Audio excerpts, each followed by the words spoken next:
Andrea is the first named storm of the 2019 Atlantic season. It is the 5th year in a row that a system has been named before the season officially begins on June 1st. And as you know, recent storms in the U.S. brought record destruction. That has some looking to fortify their homes against the next storm. Diana Olick is back with us tonight with another installment of her series on the rising risks to real estate. The destruction from Category 5 Hurricane Michael was breathtaking. But this one image had homeowners and builders alike in awe. One home left relatively unscathed on Florida's Mexico Beach. Total devastation for miles in every direction. Russell King built this two-story house a few years ago with hurricane winds not just in mind, but in every aspect of the design.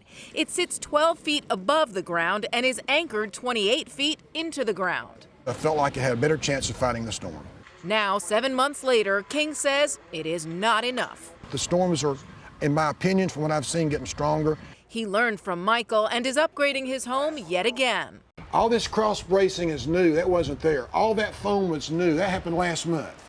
All these light fixtures here, they're all going away, every one of them. So we're busting this up to make way to put in something else, probably pavers, where we don't have concrete that will shift against these columns.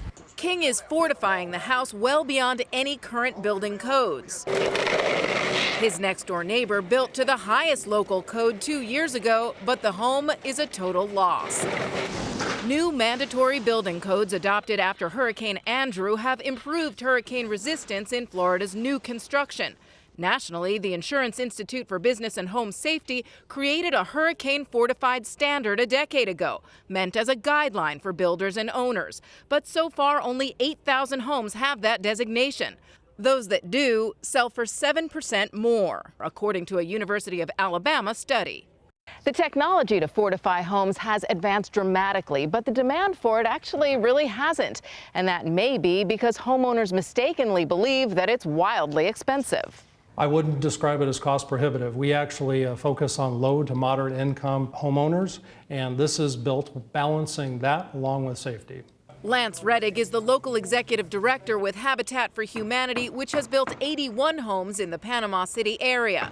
Habitat builds beyond the latest hurricane codes and can do that even on the lowest priced homes. We have this rod here, so then you don't need to theoretically have these other connectors on, but we do. The steel roofs does add an incremental cost that would be about 10% to the home. The rest of the things that I'm talking about is almost negligible, maybe $1,000 on a $75,000 four-bedroom house. There are levels of protections just as there are categories of hurricane strength.